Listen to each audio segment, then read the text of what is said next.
पहला स्टेप है वो होने वाली है साफ़ सफाई। तो जैसे कि आप देख सकते हैं, ये जो पार्ट्स हैं इनको मैंने इतना अच्छे से क्लीन किया है, कंसिडरिंग कि ये इंजन 1 लाख प्लस किलोमीटर्स चल चुका है। 2010 का ये मॉडल है और जितना मैं इसको क्लीन कर सकता था उतना मैंने एकदम अच्छे से किया है। और क्लीनिंग के लिए आपको कुछ मैजिक नहीं मिलेगा, प्लेन डीजल है उसको यूज़ करना है, ब्रश यूज़ करना है और बहुत सारा एल्बो ग्रीस लगने वाला है। और जो रिजल्ट्स हैं वो आप अपने सामने देख सकते हैं। अगर आप मैकेनिक हैं या फिर एंथुजियास्ट हैं जिसने इंजन्स हैं वो देखे हुए हैं जो कि 1 लाख चल जाते हैं मोटरसाइकिल्स के, तो आपको पता होगा कि इसकी कंडीशन कितनी ख़राब निकलती है। और उसके बाद मैंने इनको वॉश किया है तो आप वो जो डिफरेंस है वो आई थिंक समझ पाएंगे। वैसे जो लोग समझ नहीं पा रहे हैं उन लोगों के लिए मैं एक फ़ोटो अभी स्क्रीन पर शो कर दूंगा इसकी पुरानी कंडीशन की, और अभी ये जैसा है उससे आप इसको कंपेयर कर सकते हैं। और सेकंड स्टेप है वो भी यहीं पर है जो कि होने वाला है ले डाउन। तो जैसा कि आप देख सकते हैं कि ये जो पार्ट्स हैं इनको मैंने कुछ इस तरीके से ले डाउन किया है। जैसे कि सबसे पहले मेरे को ये जो क्रैंकेस है उसकी ज़रूरत पड़ेगी, राइट साइड वाला। उसके बाद बैरिंग्स इंस्टॉल करने हैं, फिर गियर बॉक्स, फिर जो किक वाली गियर है वो, फिर क्रैंक शाफ्ट, और ऐसे ही सारी चीज़ों को मैंने उस ऑर्डर में अरेंज किया है जिस ऑर्डर में मैं इनको। राइट साइड का क्रैंकेस है उससे अभी ये जो क्रैंकेस है इसको आप देख सकते हैं कि कितना अच्छे से क्लीन करा हुआ है। अब बारी आती है जो बैरिंग्स हैं उनको इंस्टॉल करने की। तो इसमें 1, 2 एंड 3 तीन बैरिंग्स हैं जो कि इसमें इंस्टॉल होंगे और सबसे पहले हम वही करने वाले हैं। तो सबसे पहले हम जो ये एरिया है इसको एक बार फिर से अच्छे से क्लीन कर लेते हैं। उसके बाद लगाएंगे इस पे ऑयल, एटलीस्ट उस जगह पे तो जहाँ पर जो बैरिंग है वो इंस्टॉल होने वाला है। और अभी आप एक चीज़ तो समझ गए होंगे कि बैरिंग्स है उनको टैप करना है, तो इसलिए मैंने जो सरफेस है एक बार उसको कार्डबोर्ड के ऊपर रख दिया है जो क्रैंकेस है उसको, जिससे कि थोड़ा जो टैप करने के लिए प्रॉपर सरफेस मिल जाए। कार्डबोर्ड पे इसलिए रखा है ताकि इसके नीचे जो कारपेट बिछा रखा है वो डैमेज ना हो, और फ्लोर है उसके और जो क्रैंकेस है उसके बीच में थोड़ी सी डैम्पनिंग भी हो जाए। सबसे पहले ये वाला जो बैरिंग है इसको इंस्टॉल करने वाले हैं, और ये है वो बैरिंग जिसको मैं इंस्टॉल करने वाला हूँ। एक चीज़ मैं अभी बता देता हूँ, इस वीडियो में आपको 95% पार्ट्स जो हैं वो मैं हीरो के जेन्युइन पार्ट्स ही यूज़ करता हुआ दिखूंगा। और 95% इसलिए बोल रहा हूँ बिकॉज 5% पार्ट ऐसे हैं, बिकॉज ये 2010 की बाइक है तो वो मिलना थोड़ा मुश्किल हो जाता है, बट वो भी काफ़ी रेप्यूटेड ब्रांड के हैं, सो वो कोई टेंशन लेने वाली बात नहीं है। तो इसकी प्राइसिंग, इसके पार्ट नंबर आप देख सकते हैं। अभी इसको इंस्टॉल करते हैं। और ये वाला जो बैरिंग है इसके नंबर है 6201। तो वैसे तो ये पहले से लुब्रिकेटेड आते हैं बट अपन इनको थोड़ा और लुब्रिकेट कर लेते हैं। और इसको इंस्टॉल करने के वैसे काफ़ी सारे तरीके हैं। मैंने एक बेरिंग्स को इंस्टॉल करने के लिए डेडिकेटेड वीडियो बना रखी है, आप वो देख सकते हैं, बट अभी के लिए मैं एक रबर का मैलेट यूज़ कर रहा हूँ और इसका जो आउटर सरफेस है उसके ऊपर हल्का हल्का टैप करके इसको इंस्टॉल करने वाला हूँ। वैसे आप सॉकेट मेथड भी यूज़ कर सकते हैं, बट थोड़े टाइम बाद जब आप काफ़ी सारे काम कर लेते हैं तो आप थोड़ा इतना एक्सपीरियंस आपको हो जाता है कि आपको कहाँ पर टैप करना है जिससे कि बिना डैमेज हुए बैरिंग इंस्टॉल हो सके। और अभी इसको टैप करते टाइम मुझे फील हुआ है कि ये थोड़ा सा टाइट फिट है यहाँ पर, तो अभी इसको मैंने थोड़ा सा ड्राइव कर दिया है जिससे कि ये थोड़ा सीट हो गया है इसकी जो प्लेस है वहाँ पर। तो अभी मैं इसको सॉकेट से टैप करूँगा, बिकॉज इससे ज़्यादा टैप करूँगा तो चांसेस हैं कि ये डैमेज हो सकता है। तो ये एक ऐसी चीज़ है जो कि आपको एक्सपीरियंस के अकॉर्डिंग आती है कि आपको कहाँ पर कौन सा टूल यूज़ करना है, कैसे यूज़ करना है, और कहाँ पर कौन सा टूल यूज़ ना करके दूसरा तरीका या दूसरा टूल यूज़ करना है। इसको थोड़ा सा लुब्रिकेट कर लेंगे। इंजन ऑयल वही यूज़ कर रहा हूँ मैं जो कि इसकी ग्रेड का है, जैसे कि इसके लिए 10W30 ग्रेड रिकमेंडेड है, तो ये वही वाला है। उसके बाद बारी आती है जो दूसरा बेरिंग है उसको इंस्टॉल करने की। तो इसके पार्ट नंबर वगैरह आप देख लीजिए, ये है 6203। और बेरिंग है उनको इंस्टॉल करते टाइम आप इनके जो ये नंबर्स हैं इनको उस साइड रखें जिस साइड आप इनको इंस्टॉल करने के बाद भी पढ़ सकें, जिससे कि दोबारा इंजन गलती से किसी भी रीज़न की वजह से खोलना पड़ जाए या फिर दूसरे मैकेनिक को खोलना पड़ जाए तो वो आपको गालियाँ ना दे, जैसा कि मैंने किया था। ये वाला जो इंजन है ये पहले किसी और मैकेनिक ने रीबिल्ड किया है, और ये मेरी लाइफ का शायद पहला इंजन है जो कि पहले किसी ने तैयार किया हुआ है और उसको मैं तैयार कर रहा हूँ, और मैंने उस मैकेनिक का काम है उसको रिकमेंड किया है। मतलब जिस मैकेनिक ने ये इंजन पहले रेडी किया था उसने वाकई में बहुत अच्छा काम किया था, और ये तैयार होने के बाद मेरे ख्याल से आराम से 3-4 साल चला भी है या उससे ज़्यादा भी चला होगा। इसमें एक क्रैंक में प्रॉब्लम थी जो कि क्रैंक रिपेयर करने की वजह से शायद कनेक्टिंग रोड में कुछ मिस्टेक रह गई होगी, या फिर पार्ट्स है वो लेथ मशीन वाले ने लोकल यूज़ कर लिया होगा, या जो भी है। ओवरऑल इसकी जो असेंबली थी वो होती है मैकेनिक के हाथ में, और वो उन्होंने काफ़ी अच्छी कर रखी थी। उसके बाद बारी आती है ये दो स्टॉपर प्लेट्स हैं इनको लगाने की, जो कि यहाँ पर माउंट होंगी, और इनका काम ये है कि ये जो बेरिंग है इसको, इसका जो ये सॉकेट या सरफेस या फिर स्लॉट जो भी आप बोलना चाहें, इसमें से बाहर न निकलने देना। तो एक लगेगी यहाँ पर कुछ इस तरीके से, और सेम इसी तरीके से दूसरी वाली यहाँ पर लग जाएगी। उसके बाद लगेंगे इनके दो 10 मिलीमीटर के बोल्ट्स, जिनके ऊपर अगर आप चाहें तो ब्लू थ्रेड लॉकर, जिसको मीडियम स्ट्रेंथ थ्रेड लॉकर बोलते हैं, उसको लगा सकते हैं। वैसे हीरो ने तो जहाँ तक मुझे पता है कंपलसरी नहीं बोला है, बट आप चाहें तो आप यूज़ कर सकते हैं। और अब बारी आती है ये जो दोनों बोल्ट्स हैं इनको टाइट करने की। तो वैसे टॉर्क रेंज तो मेरे पास है, लेकिन जो टॉर्क स्पेक्स हैं वो मेरे पास स्प्लेंडर के ही हैं, और मेरे को इतना पता है कि वो स्पेक्स हैं वो इसमें काम कर जाएंगे कुछ जगह, हर जगह तो नहीं कर पाएंगे, बट फिर यही है कि कुछ जगह के टॉर्क स्पेक्स मैं आपको बता पाऊंगा, कुछ जगह के नहीं बता पाऊंगा। तो अभी के लिए रहने देते हैं। बेसिक सिंपल तरीके से बोल्ट्स को कैसे टाइट कर सकते हैं, उसी तरीके से जो काम है इसको आगे बढ़ाते हैं। और वैसे यहाँ पर एक चीज, जब हैंड टाइट हम कर देते हैं उसके बाद थोड़ा सा टर्न करने पर हमें टाइट फील हो, बिकॉज देखिए बात क्या है कि ये जो बोल्ट्स हैं ये स्टील के या फिर इसी टाइप के मटेरियल के बोल्ट्स आते हैं, और जो क्रैंकेस है वो एल्यूमिनियम का है। तो या तो क्रैंकेस के थ्रेड स्ट्रिप हो जाएंगे या फिर जो बोल्ट्स हैं वो फोर्स की वजह से टूट जाएंगे, और दोनों ही चीजें हम नहीं चाहेंगे। तो इसलिए टाइट करते टाइम आपको प्रिकॉशन जरूर रखना है। तो ये जो दोनों बोल्ट्स हैं इनको मैंने टाइट कर दिया है। अभी ये वाला जो बेरिंग है इसको इंस्टॉल करते हैं। और यहाँ पर ये वाला बेरिंग लगने वाला है जो कि एक नीडल टाइप बेरिंग है। ये हमने देखा था लास्ट टाइम होंडा शाइन का जब हमने इंजन रिबिल्ड किया था, उसमें ये सेम वही बेरिंग है। वैसे इसके जो नंबर्स हैं वो तो मैंने एग्जैक्टली मैच नहीं किए हैं, मोर और लेस ये वही लग रहा है मेरे को, उसी साइज़ का, बिकॉज ये इंजन भी 125 सीसी ही है, और हीरो और होंडा के काफ़ी सारे कॉन्सेप्ट्स डिज़ाइंस हैं जो कि ओवरलैप करते हैं एक दूसरे को। अब बारी आती है इसको इंस्टॉल करने की। तो इसमें किसी भी साइड किसी भी टाइप की मार्किंग नहीं है, जो नंबर्स हैं वो यहाँ पर लिखे हुए हैं, जो ये वाला सेक्शन है जो कि क्रैंकशाफ्ट के अंदर इंसर्ट होगा। तो इसको हम रखते हैं एक बार साइड में, और ये जो बेरिंग है इसको हमें इंस्टॉल करना है। अब इसकी पैकिंग क्यों नहीं है? वेल बिकॉज उसके पीछे रीज़न ये है कि ये पुराना बेरिंग है, और इनमें नीडल बेरिंग्स में ज़्यादा कुछ डैमेज होता नहीं है, और अगर होता है तो उसको हम विजुअली इंस्पेक्ट कर सकते हैं, या फिर इसका जो ये वाला सरफेस है उस पर बहुत ज़्यादा स्क्रैचेस मिलेंगे। तो जैसे कि आप देख सकते हैं कि ये काफ़ी स्मूथ है, दैट मीन्स कि ये जो बेरिंग है ये हमें चेंज करने की ज़रूरत नहीं है। ये वाला सरफेस हमने पहले से लुब्रिकेट कर रखा है। उसके बाद इसको यहाँ पर कुछ इस तरीके से प्लेस करेंगे, और इसके बाद इसका जो आउटर सरफेस है इसको आराम से टैप करते हुए इसको इंस्टॉल करना है। इसके ऊपर आप इन बेरिंग्स के कंपैरिजन में थोड़ा कम फोर्स अप्लाई करें, बिकॉज इसका ये वाला जो मेटल पोर्शन है, वेल मैंने इसको खोल के तो नहीं देखा है, बट मेरे को ये लगता है कि ये इसके कंपैरिजन में थोड़ा पतला मिलेगा। और इसमें मैंने सॉकेट इसलिए यूज़ नहीं किया बिकॉज जैसा कि आप देख पा रहे हैं, आई थिंक आपको आइडिया लग गया होगा कि ये काफ़ी स्मूथली अंदर इंसर्ट हो रहा है, बिकॉज इसको मैंने निकाला नहीं था। इसको मैं जब क्लीन कर रहा था तब ये इसका जो गैप होता है, मतलब माइक्रोमीटर्स में तो इसमें गैप मिलता ही है, तो उसमें डीजल चला गया, तो ये उसकी वजह से, उसकी मतलब चिकनाई की वजह से ही बाहर आ गया था।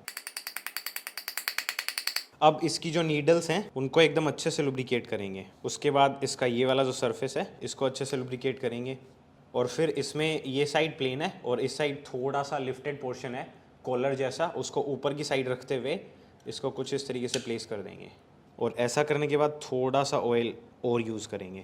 और अभी एज ए नेक्स्ट स्टेप हम करने वाले हैं जो गियर बॉक्स है उसकी असेंबली। तो वैसे तो जो सुपर स्प्लेंडर है उसका गियर बॉक्स है, उसमें कुछ इस टाइप के वॉशर्स आते हैं जो कि बेसिकली जो गियर बॉक्स है उसको लॉक रखने का काम करते हैं। So as you can see ये जो वॉशर है इसका जो राउंड सरफेस है, इसमें यहाँ पर थोड़ा सा आपको फ्लैट या स्ट्रेट सरफेस दिखेगा जो कि एक तरीके से सेल्फ लॉकिंग का काम करता है। और मेरा ये बताने का पॉइंट ये है कि ये जो गियर बॉक्स है इसमें अपने आप सिर्फ ये वाली जो गियर है यही निकलेगी, इसके अलावा कोई भी गियर है वो अपने आप नहीं निकलेगी, उसको आपको फोर्सफुली या फिर टूल की हेल्प से निकालना पड़ेगा। तो ये काम आप तभी करें जब आपको कोई गियर है उसको चेंज करना हो, या फिर ऐसी ही कोई और सिचुएशन हो जिसमें आप जो गियर बॉक्स है उसको असेंबल रख के काम ना कर पाएं। वैसे मेरे केस में मुझे कोई गियर चेंज नहीं करना था, इट इज़ जस्ट कि आप लोगों को बताने के लिए मैं थोड़ा सा आउट ऑफ द वे हमेशा ही जाता हूँ, तो इसलिए मैंने इसको खोल दिया।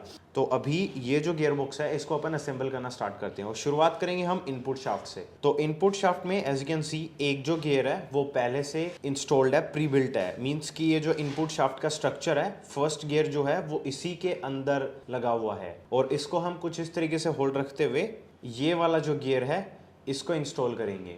तो सबसे पहले ये वाला जो गियर बॉक्स है इसकी जो प्लेन साइड है वो इस गियर की साइड होगी, और ये कुछ इस तरीके से लगेगा, और बिकॉज ये फ्री स्पिन करेगा तो इस साइड तो ये वाला जो गियर है ये इसके सपोर्ट का काम कर देगा, बट इस साइड हमें लॉक लगाना पड़ेगा जिससे कि ये आगे ना जा सके। लेकिन लॉक होता है वो कुछ इस तरीके का होता है, तो ये जो कट है ये गियर को स्मूथली रोटेट करने में थोड़ी प्रॉब्लम कर सकता है। तो इसके लिए हमें पहले इस टाइप का वॉशर लगाना पड़ेगा। तो सबसे पहले जो वॉशर है वो लगाना है, और उसके बाद ये जो लॉक है इसको लगाने के लिए एक स्पेशल टूल आता है, सर्क्लिप रिमूवर टूल या फिर सर्क्लिप प्लायर्स ऐसे कुछ बोलते हैं इसको। तो उसकी हेल्प से आप ये जो सर्क्लिप है इसको थोड़ा सा एक्सपेंड करके कुछ इस तरीके से इंस्टॉल कर दें।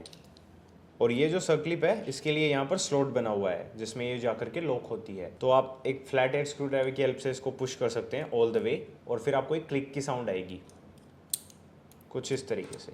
उसके बाद एज ए नेक्स्ट स्टेप हम ये वाला जो गियर है इसको इंस्टॉल करेंगे। तो इसको इंस्टॉल करने के लिए आप दूसरी साइड से इसको लगाना चाहेंगे, ये लगेगा नहीं।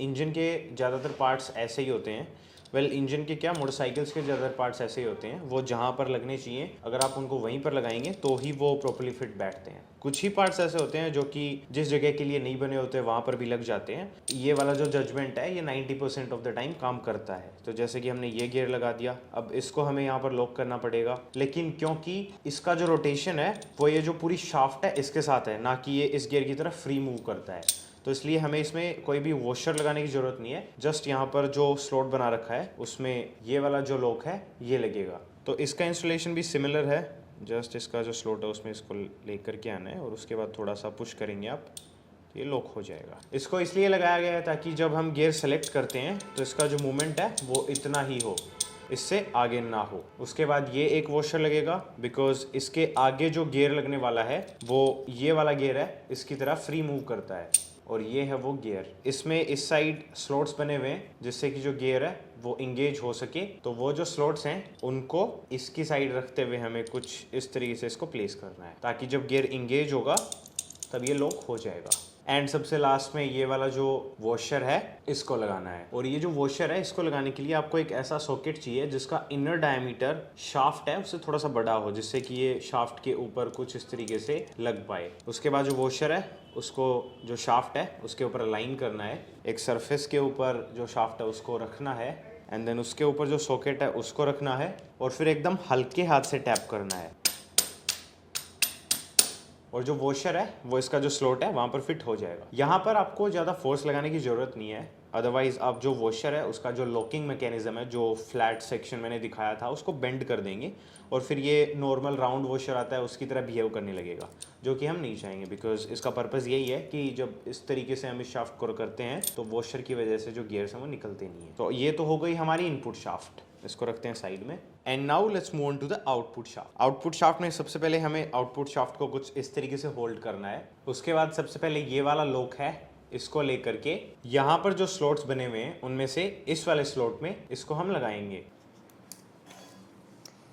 थोड़ा सा इसको एडजस्ट करेंगे जिससे कि ये इसका जो स्लॉट है उसमें फिट हो जाए। उसके बाद लगेगा एक वॉशर कुछ इस तरीके से। उसके बाद लगाएंगे इस वाले गियर को जो कि कुछ इस तरीके का दिखता है। इसका जो ये प्लेन पोर्शन है वो हम कुछ इस तरीके से रखेंगे कि इसका जो प्लेन पोर्शन है वो हमारी आउटपुट शाफ्ट में उस साइड रहे जिस साइड क्रैंकेस से ये बाहर निकलती है, और यहाँ पर जो छोटे वाला स्प्रोकेट है फ्रंट स्प्रोकेट वो लगता है। उसके बाद लगेगा ये वाला प्लेन वॉशर, वैसे ये प्लेन तो नहीं है इसमें कुछ कट्स बने हुए हैं बट ये लगेगा। एंड उसके बाद एक लॉक लगेगा बिकॉज ये वाला जो गियर है ये फ्रीली रोटेट करता है despite of the movement of the output shaft, तो इसलिए इसको हमें इस साइड भी वॉशर देना पड़ रहा है बिकॉज इस साइड लॉक है उससे बचाने के लिए, और इस साइड भी लॉक है तो इस साइड भी वॉशर लगाना पड़ेगा। तो सबसे पहले वॉशर लगता है एंड उसके बाद लगने वाली है सर्क्लिप, उसके बाद लगने वाली है ये वाली गियर। तो अगेन ये जिस साइड लग सकती है उसी साइड लगेगी। अगर आप इसको अपोजिट साइड लगाने की ट्राई करेंगे तो आप देखेंगे कि ये फिट नहीं होगी। तो ये कुछ इस तरीके से इंस्टॉल हो जाती हैं। अब ये वाला जो गियर है इसका मूवमेंट स्टॉप करने के लिए यहाँ पर किसी भी टाइप का कोई लॉक नहीं लगता है बिकॉज यहाँ पर सिर्फ लास्ट वाला जो गियर है वही लगने वाला है, एंड उसके बाद ये अगेंस्ट लग जाता है बैरिंग के क्रैंकेस के अंदर, तो इसका जो मूवमेंट है वो ऑटोमेटिकली स्टॉप हो जाता है, इसलिए यहाँ पर किसी भी टाइप का लॉक नहीं है। यहाँ पर लगेगी एक स्लीव, स्लीव को लगाने के बाद लगेगा ये वाला गियर, और ये वाला गियर कुछ इस तरीके से लगेगा कि इसकी जो प्लेन साइड है, मतलब जो साइड ज़्यादा प्लेन है, एज यू कैन सी इसमें भी थोड़ा सा मतलब ऐसे कर्व है बट वो इतना नहीं है जितना इस साइड आप देख सकते हैं कि इसमें काफ़ी डीप कट बना हुआ है। तो ये जो डीप कट वाला सेक्शन है ये इस साइड आएगा, तो इसको कुछ इस तरीके से लगाना है। अभी लगेगा यहाँ पर एक वॉशर, वही लॉक टाइप मैकेनिज्म है इसका। इसको लगाने का तरीका भी सेम है, जो शाफ्ट है उसके साथ जो वॉशर है उसको अलाइन करना है एंड उसके बाद हमें एक सॉकेट चाहिए और फिर टैप करेंगे और जो वॉशर है लगेगी। तो इसमें जो साइड लिफ्ट अप है, मतलब जो उभरा हुआ सेक्शन है, जो कि जो शाफ्ट है उससे ज़्यादा बाहर निकला हुआ है, वो इस साइड रहेगा। तो ये हो गई हमारी आउटपुट शाफ्ट, ये हो गई हमारी इनपुट शाफ्ट। इन दोनों को कुछ इस तरीके से होल्ड करके अलाइन करना है और कुछ इस तरीके से हमारा जो गियर बॉक्स है वो तैयार हो जाता है। अभी इंजन ऑयल की हेल्प से सारे जो गियर्स हैं उनको जितना हम सेक्शंस में ऑयल कर सकते हैं उतना ऑयल करेंगे। वैसे असेंबली करते टाइम ऑयल करना सबसे बेस्ट आइडिया रहता है, बट फिर ऑयल का रिफ्लेक्शन है वो कैमरा कैप्चर अच्छे से कर नहीं पाता और जो डिटेल्स हैं वो मिस आउट होती। इसलिए मैंने पहले वीडियो में आप लोगों को समझाना ज़रूरी समझा। अब मैं इसके जितने भी सेक्शंस हैं सब में अच्छे से ऑयलिंग करूंगा और उसके बाद लेकर के चलते हैं इसको हमारा जो RH क्रैंकेस है उसकी तरफ और करते हैं इसको install. Right, so as you can see जो गियर बॉक्स है उसको अच्छे से लुब्रिकेटेड कर लिया है। अभी हम इसको बिकॉज RH क्रैंकेस में इंस्टॉल कर रहे हैं, तो जो इनपुट शाफ्ट है वो नीचे की तरफ रहेगी और जो आउटपुट शाफ्ट है वो ऊपर की तरफ रहेगी। और कुछ इसी तरीके से हम इसको इसके जो 2 बैरिंग्स हैं उनके अंदर इंस्टॉल करने वाले हैं। और कुछ इस तरीके से हमारा जो गियर बॉक्स है वो इसकी जो प्रॉपर प्लेस है वहाँ पर इंस्टॉल हो गया है। ये इंस्टॉल करते टाइम माइंड में बस इतना रखना है, तो इसकी असेंबली सही से करनी है जो कि हमने जस्ट थोड़े से मूवमेंट पहले ही करी है। और नीचे जो वॉशर है जो कि लॉक वॉशर है उसको अगर आपने 1-2 बार निकाल लिया है तो चांसेस हैं कि उसका जो लॉकिंग मैकेनिज्म है वो काम ना भी करे। तो इसलिए ध्यान रखिएगा कि वो जो वॉशर है वो उसकी सही जगह पर ही लगे, वो निकल ना जाए। ऊपर की साइड एक वॉशर ये है, ये भी लॉक वॉशर है और उसके अलावा यहाँ पर किसी भी टाइप का कोई भी वॉशर नहीं लगने वाला है। अब बारी आती है जो गियर बॉक्स है वो तो लग गया, बट इसको ऑपरेट करने वाला जो मैकेनिज्म है उसको इंस्टॉल करने की, तो अब उसकी बात कर लेते हैं। तो सबसे पहले इंस्टॉल करेंगे जो शिफ्टर ड्रम है उसको, और इसमें बेसिकली जिस साइड 2 छोटे छोटे होल्स और एक थ्रेडेड होल है उस साइड को नीचे की तरफ रखेंगे। तो इसका ये वाला जो सेक्शन है इसको इंजन ऑयल की हेल्प से अच्छे से लुब्रिकेट करेंगे। साथ ही साथ इसके जो ये ग्रूव्स हैं ये वाले जिनमें अभी मैं ऑयल है वो पोर कर रहा हूँ, इनको अच्छे से लुब्रिकेट करना है। बिकॉज जो शिफ्ट फोर्क्स हैं वो इन्हीं के अंदर से राइड करते हैं या ग्लाइड करते हैं, व्हाटएवर यू वांट टू से, तो इनको अच्छे से लुब्रिकेट रखना काफ़ी ज़रूरी है। तो इसका ये वाला पोर्शन जैसे कि मैंने पहले बताया उसको यहाँ पर जो स्लॉट बना हुआ है और इसको भी आप लुब्रिकेट कर लें अच्छे से, वहाँ पर कुछ इस तरीके से प्लेस करना है।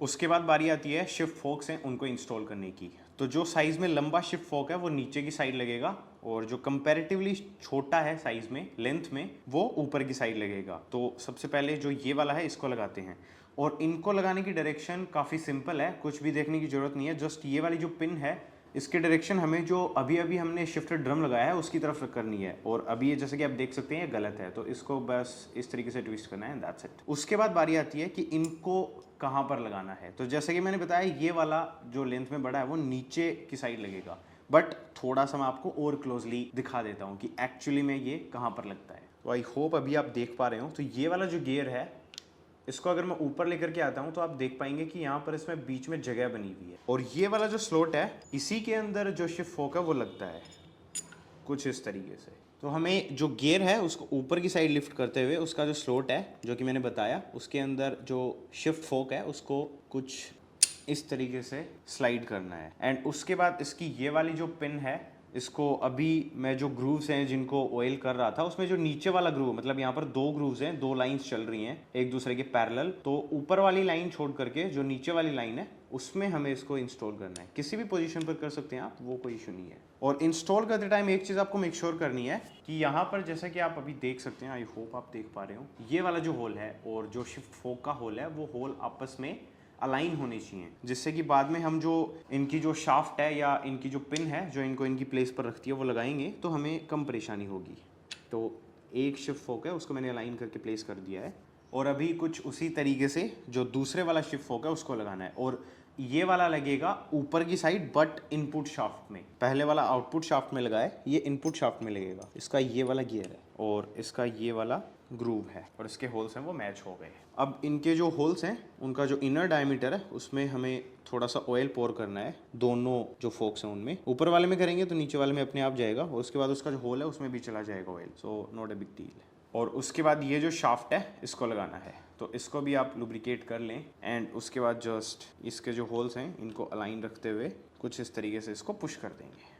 अभी इसको रोटेट करके चेक करेंगे। So as you can see ये फ्रीली मूव कर रहा है। और एक बार हम इसको टेम्परेली जो गियर्स हैं वो शिफ्ट करके देख लेते हैं। मीन्स किसी भी टाइप की अजीब साउंड नहीं आनी चाहिए और जो शिफ्टिंग है वो स्मूथ होनी चाहिए, बिकॉज अभी हमने सब कुछ है वो लुब्रिकेटेड कर रखा है। तो अभी थोड़े थोड़े गियर्स हैं उनको शिफ्ट करके देख लेते हैं। और इसमें 4 ही गियर्स हैं तो हमें ज़्यादा शिफ्टिंग करने की ज़रूरत भी नहीं है। And as you can see जो चारों गियर्स हैं वो प्रॉपरली काम कर रहे हैं। और अभी ये न्यूट्रल हो गया है।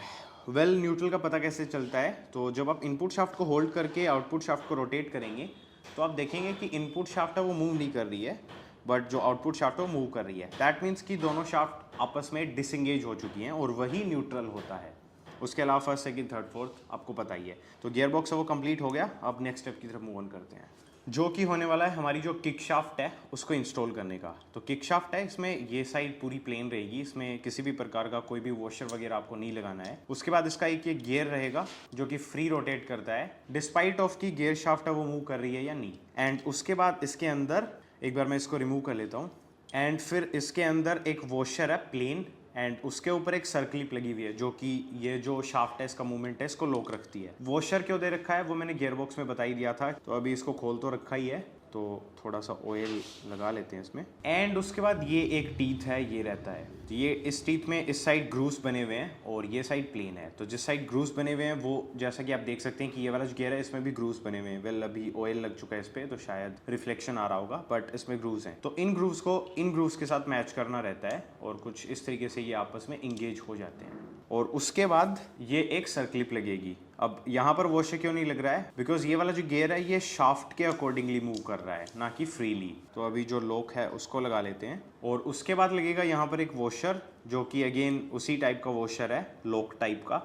बट इसको जब इसका पहले इंजन रीबिल्ड हुआ था तब निकाला गया है, जिसकी वजह से ये लूज़ हो गया है। और अभी मैंने भी इसको निकाल लिया है तो उसकी वजह से भी ये लूज़ हुआ, ऑब्वियस सी बात है। तो ये वाला जो वॉशर है इसको कुछ इस तरीके से प्लेस करना है और ये हमारी पूरी किक शाफ्ट है वो हो गई। अब जो किक शाफ्ट है उसको हम ये वाला जो सेक्शन है इसका वो इस होल के अंदर से पास करेंगे एंड इसको कुछ इस तरीके से लगा देंगे। साथ ही साथ इसका ये वाला जो लीवर या फिर एक तरीके की क्लिप या पिन जो भी आप इसको बोलना चाहें, ये बाहर निकली हुई है। तो इसका ये वाला जो सेक्शन है इसको यहाँ पर ये वाला जो स्लॉट या कर्व आपको दिख रहा है यहाँ पर कुछ इस तरीके से प्लेस करना है और ये प्लेसमेंट हो गई हमारी जो किक शाफ्ट है उसकी। और अभी लास्ट आइटम जो कि हमारा जो क्रैंकेस है उसके अंदर इंस्टॉल होने वाला है वो होने वाली है हमारी जो क्रैंक शाफ्ट है वो। अब क्रैंक शाफ्ट के अंदर ये वाली जो साइड है ये रही राइट साइड, आरएच साइड। तो आरएच साइड में हमारा ये वाला जो बेरिंग है और इसकी जो स्लीव है जो कि क्रैंक शाफ्ट में इस वाले सेक्शन में लगती है उसको हमने पहले से ही लगा रखा है। तो अब जो क्रैंक शाफ्ट है उसको हम एज इट इज लगा सकते हैं। बट क्रैंक शाफ्ट को इंस्टॉल करने से पहले मेक श्योर ये अच्छे से क्लीन करी हुई हो, इसको आपने रिपेयर करवा लिया हो लेथ मशीन शॉप से, या फिर खुद कर लिया हो, या फिर आपने क्रैंक शाफ्ट है वो रिप्लेस कर दी हो।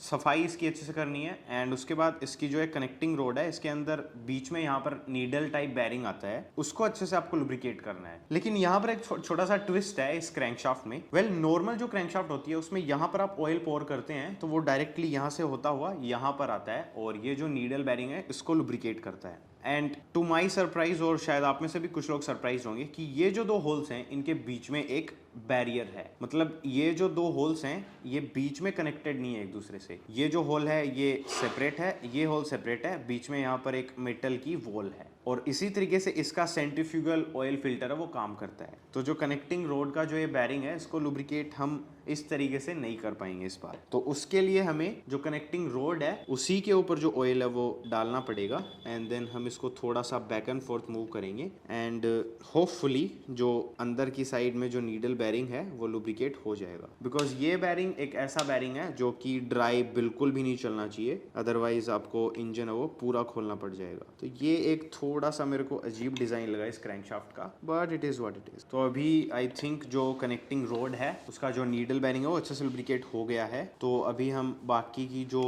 शाफ्ट है एक तरीके से क्रैंक शाफ्ट में जो शाफ्ट वाला सेक्शन है उसको थोड़ा सा लुब्रिकेट कर देते हैं। एंड नाउ ये वाला जो सेक्शन है इसको कुछ इस तरीके से रखते हुए ये वाली जो हमारी बैरिंग की जो स्लीव है इसके अंदर से कुछ इस तरीके से पास करना है एंड देन थोड़ा सा इसको पुश करेंगे और जो हमारी क्रैंकशाफ्ट है वो इंस्टॉल हो चुकी है। और अभी हम ये वाला जो बेरिंग है इसको भी अच्छे से लुब्रिकेट करेंगे और साथ ही साथ क्रैंकशाफ्ट का जो ये वाला मोमेंटम है ये कितना स्मूथ है या फिर इसमें कोई प्रॉब्लम आ रही है, उस चीज़ को भी हम यहाँ पर डायग्नोस करने की कोशिश करेंगे। अगर प्रॉब्लम है तो फिर हमें जो क्रैंकशाफ्ट है उसको फिर से रिपेयर करना पड़ सकता है या फिर कुछ छोटे मोटे चेंजेस हैं वो करने पड़ सकते हैं, बट अभी के लिए ये सब ठीक है। तो अब बारी आती है जो राइट साइड का क्रैंकेस है उसको इसके ऊपर प्लेस करने की। उससे पहले उस क्रैंकेस को हमें प्रिपेयर करना पड़ेगा। तो बेयरिंग है वो होने वाला है 6001, तो इसकी भी डिटेल्स हैं वो आप देख सकते हैं। 6203 यहाँ पर इंस्टॉल होगा और जो 6001 है वो यहाँ पर इंस्टॉल होगा। तो सबसे पहले इन दोनों को इंस्टॉल करते हैं।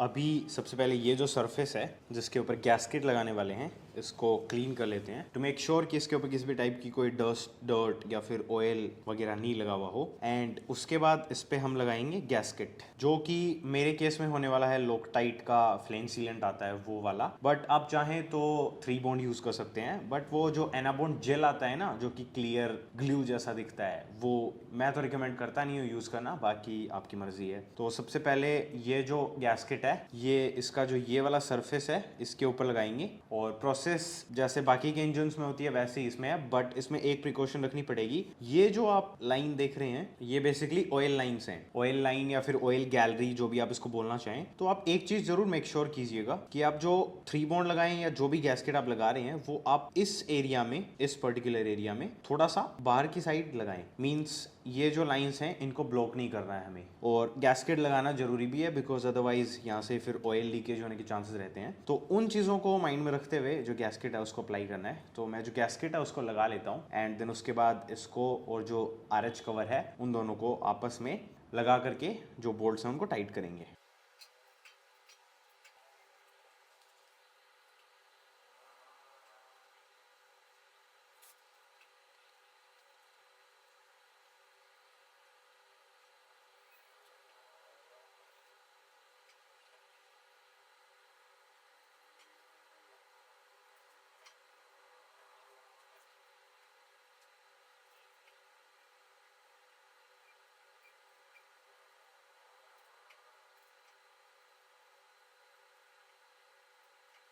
All right, so as you can see इस एरिया में मैंने थोड़ा अच्छे से लगाया गैस्केट। वैसे भी ये काफ़ी पुराना इंजन है तो वो चीज़ भी सोचनी पड़ती है। ऑल राइट, सो ये रहा हमारा आरएच क्रैंकेस। अभी इसमें हमें सबसे पहले तो 2 डाउल्स लगानी है, जो कि एक यहाँ पर लगेगी और जो सेकंड वन है वो यहाँ पर लगेगी, जो कि ऑलरेडी अपनी प्लेसेस पर हैं। और उसके अलावा हमने बिकॉज इसमें काफ़ी सारा ऑयल ड्रॉप किया है तो बस एक क्विक वाइप करना है जिससे कि जो भी ऑयल इसके सरफेस पे लगा हुआ है वो वहाँ पर ना रहे। एक बार फिर से चेक करेंगे कि सारी चीज़ें हमने लगा दी हैं क्या, या फिर कोई आइटम है ऐसा जो कि यहाँ पर लगना चाहिए था बट हम भूल गए। तो अभी के लिए मेरे को ऐसा कोई भी पार्ट है वो नहीं लग रहा है जो कि मिसिंग है। तो बस अभी हम जो एलएच क्रैंकेस है उसको इसके ऊपर प्लेस करेंगे एंड देन उसको प्रेस कर देंगे। तो ध्यान से जो एलएच क्रैंकेस है उसको आरएच क्रैंकेस से अलाइन करना है। उसके बाद इनके जो बैरिंग्स हैं और कुछ होल्स वगैरह हैं उनको अलाइन करेंगे। जो लोकेटिंग डाउल्स हमने लगाई हैं उनको एलएच क्रैंकेस के साथ अलाइन करेंगे एंड देन उसके बाद आई थिंक जो क्रैंकेस है वो अपनी जो पोजीशन है वहाँ पर लॉक हो जाना चाहिए।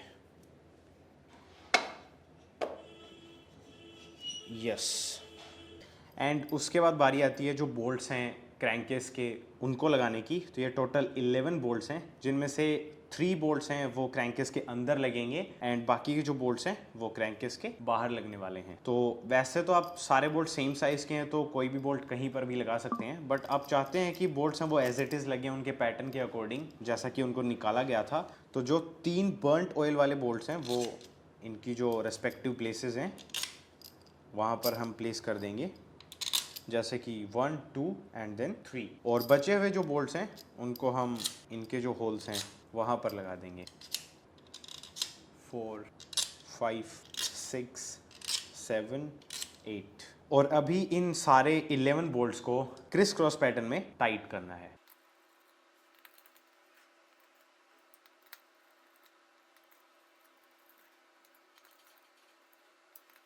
ऑलराइट, सो अभी मैंने इनको एक बार हैंड टाइट कर दिया है। अभी इनको मैं क्रिस क्रॉस पैटर्न में ही टाइट करने वाला हूँ एंड ये मैं कर लेता हूँ। और अभी एज ए नेक्स्ट स्टेप ये जो एक्सेसिव गैस्केट मटेरियल लगा हुआ है इसको हमें रिमूव करना है किसी भी ऐसे कपड़े की हेल्प से जो कि हम सैक्रिफाइस कर पाए, बिकॉज ये एक बार अगर कपड़े पे लग गया गैस्केट मटेरियल तो फिर ये उतरेगा नहीं। और ये जो प्रोसेस है ये आपको उतनी डिटेल में करनी है जितना इंजन को आप OEM लुक देना चाहते हैं। Well actually this is what happens when you trust people blindly. Actually अभी मैं आपको शायद एक्सप्लेन तो नहीं कर पाऊंगा बट हिंट दे देता हूं, अगर आप चाहें तो वहां पर जाकर के देख सकते हैं। वेल ये इंजन मेरे को पूरा खोलना पड़ेगा फिर से मतलब ये क्रैंक के से निकालना पड़ेगा, बिकॉज इसकी क्रैंकशाफ्ट का जो बैरिंग है वो ये वाला जो लॉक है इसको होल्ड करने वाला होना चाहिए। बेसिकली ये जो लॉक आपको दिख रहा है इसमें वो यहाँ पर लगे बैरिंग में और फिर वो स्लाइड इन होकर के यहाँ पर लगे और फिर 10 मिलीमीटर का इसमें बोल्ट लगे और ऐसे 3 लगते हैं, 1 2 एंड 3। बट ये जो बैरिंग है ये हमारे लेथ मशीन वाले भैया ने गलत लगा दिया है। खैर गलती तो मेरी है कि मैंने इसको पहले चेक नहीं किया, but it is what it is यार। तो अभी इसको मैं पूरा डिसमेंटल करूँगा, ये बैरिंग चेंज करवाऊँगा और फिर से इसको पूरा असेंबल करूँगा और उसके बाद आगे की जो स्टेप है वो अपन कंटिन्यू करेंगे। ऑलराइट, तो अपना बैरिंग है वो रिप्लेस हो चुका है and as you can see जहाँ पर मैंने ये बोला था कि बैरिंग गलत है हम वहीं पर आकर के फिर से रुक गए हैं, बिकॉज वो जो सारा काम है वो मैंने ऑफ कैमरा कर लिया है। इसमें 6322 SPL बैरिंग लगना था और भैया ने इसमें 6322C बैरिंग है वो इंस्टॉल कर दिया। बेसिकली SPL मीन्स जितना मेरे को आइडिया लग रहा है वैसे तो SPL का मतलब स्प्लाइन होना चाहिए, बिकॉज इसमें एक अंदर कर्व बना हुआ है जिसमें वो स्टॉपर प्लेट्स हैं वो लगती हैं। तो हो जाती है मिस्टेक, नॉट एन इशू। लगाने हैं ये 3 हुक्स या फिर स्टॉपर प्लेट्स जो भी आप इनको बोलना चाहें। इनमें एक तरीके से बेसिकली ये जे कर्व बना हुआ है, तो ये जो जे कर्व फॉर्म हो रखा है इसमें ये वाला जो सेक्शन है जो कि थोड़ा खाली है ये जो है ये हमारा जो बैरिंग है उसके अंदर स्लॉट होता है। और ये एक ऐसी चीज है जो कि आप जब करेंगे तब आप समझ पाएंगे। तो बैरिंग का जो कट है उसके अंदर इसको स्लॉट करना है एंड देन उसके बाद इसको इसका जो होल है उसके साथ अलाइन कर देना है। और ये प्रॉपर्ली हुआ या नहीं इसको चेक करने का सिंपल सा तरीका है, थोड़ा सा आपको क्रैंक है उसको होल्ड करना है और ऊपर की साइड पुल करना है और इसको थोड़ा सा पुश करना है। और जब आप ऐसा करें तो आप देखेंगे कि ये बिल्कुल फ्लैट हो रहा है उस पोजीशन पर जहां पर इसको हम टाइट करेंगे तब ये रहेगा। सो दैट मीन्स कि जो बैरिंग है उसके अंदर जो ग्रूव है उसके अंदर ये स्टॉपर प्लेट है ये लग गई है। बस अभी 2 और स्टॉपर प्लेट्स हैं जिनको लगाना है, एक यहाँ पर लगेगी और जो थर्ड वन है वो यहाँ पर लगेगी। और अभी बारी है इनके जो 3 10 मिलीमीटर के बोल्ट्स हैं उनको लगाने की।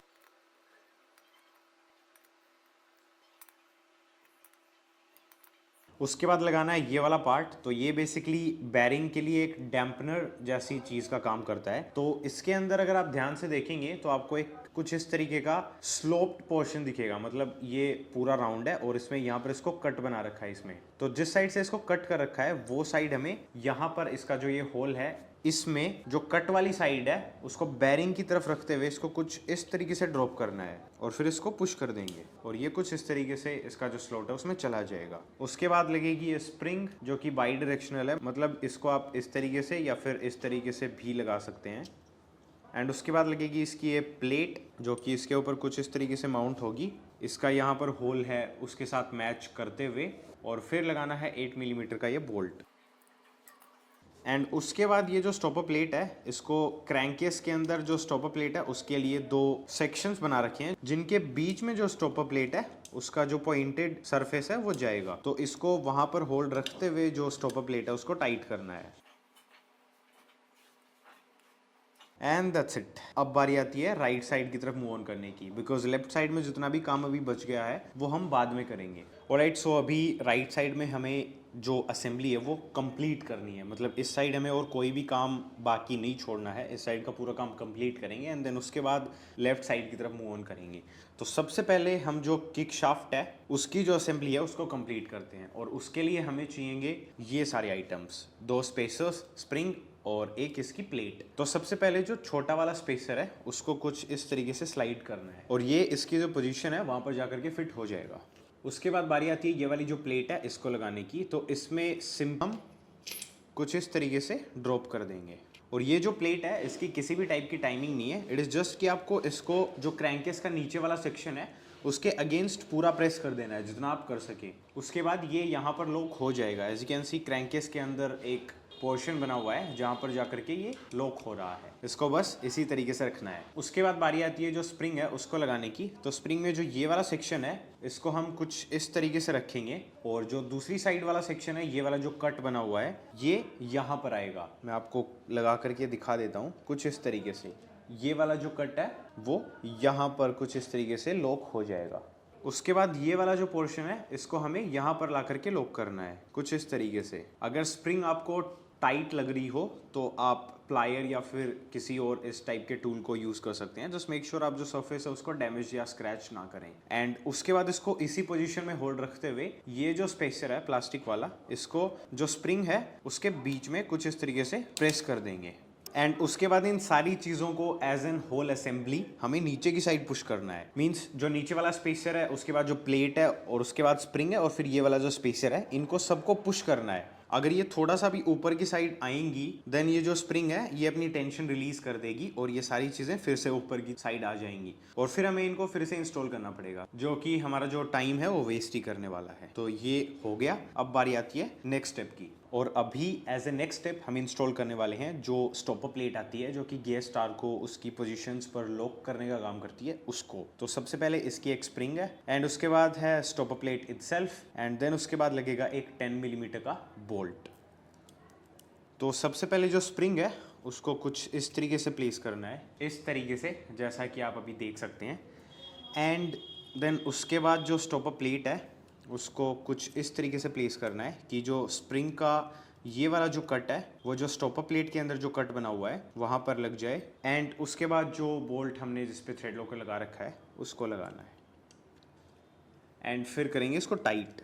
इसको फुल टाइट करने से पहले एक चीज़ माइंड में रखने वाली वो ये है कि जैसे ये थोड़ा सा टाइट होने से जस्ट पहले वाला जो मूवमेंट होता है उसमें आपको जो स्टॉपर प्लेट है उसको पीछे की साइड करना है कुछ इस तरीके से एंड उसके बाद आप इसको फुल टाइट करें जस्ट लाइक दैट।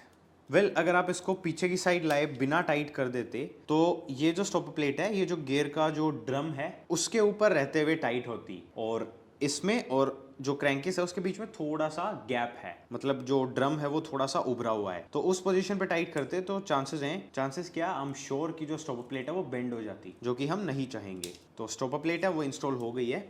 इसका जो ये रोलर है वैसे ये एक वॉशर ही है, इसमें कोई बैरिंग वगैरह नहीं है। इस पर थोड़ा सा ऑयल लगा देते हैं। और अभी बारी आती है जो स्टार ऑफ द शो है मतलब जो गियर स्टार है उसको इंस्टॉल करने की। तो सबसे पहले इसमें 2 पिन्स हैं वो लगेंगी, उसके बाद जो गियर स्टार है वो लगेगा, उसके बाद ये एक कवरिंग प्लेट है वो लगेगी एंड देन फाइनली 5 मिलीमीटर का एलन बोल्ट लगेगा। तो सबसे पहले लग गई दोनों पिन्स, थोड़ा सा ऑयल।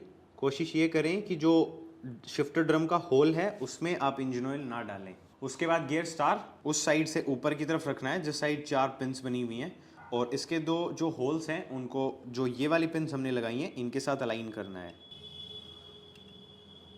और इससे पहले कि आप इसको पूरा पुश कर पाएँ आपको जो स्टॉपर प्लेट है उसको पीछे की साइड लाना पड़ेगा and then you can push it, और उसके बाद जो स्टॉपर प्लेट है वो इसको होल्ड करने का काम करेगी। और वैसे ये चीज़ मैं कैमरे के अंदर शो नहीं कर पाऊंगा, बट अभी जो गियर स्टार है उसकी जो पिन्स हैं वो अलाइन हो गई हैं, बट इसका जो होल है वो अलाइन नहीं हुआ है। दैट मीन्स कि हमने इसको गलत लगा दिया। तो सबसे पहले जो स्टॉपर प्लेट है उसको थोड़ा सा पीछे करेंगे एंड देन जो गियर स्टार है उसको लिफ्ट करके 180 डिग्री रोटेट करने के बाद लगाएंगे।